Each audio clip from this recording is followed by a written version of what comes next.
One of the things that people who have been dealing with histamine intolerance for a while will often ask me is, what are the symptoms of a histamine dump? Well, a histamine dump, also known as a histamine flare, can really present with a wide array of symptoms due to the effects that really histamine has on many different systems in the body. Some people who experience a histamine dump at night might be experiencing symptoms like headaches or migraines, or a change in body temperature. At the end of the night or the end of the day, they get really hot flashes. And again, this happens because histamine has vasodilatory effects on blood vessels in the body as well as in the brain. Some people just before bed, they might experience an increase in gastrointestinal symptoms. Maybe just before bed, you start experiencing an increase in bloating, or you start having diarrhea, or you get stomach cramping, or you start developing acid reflux. Again, this happens because histamine is intimately involved in the regulation of our digestive processes.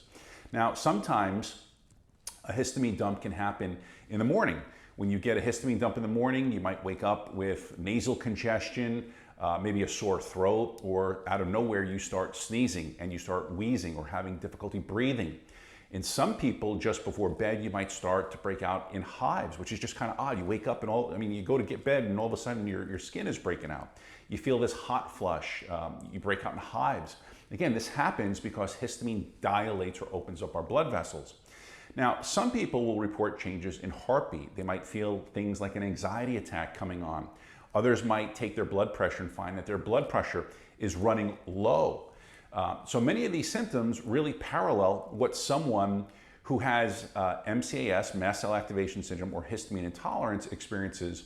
And again, the only difference is that it happens in the evening or early in the morning. So that brings us to the next question.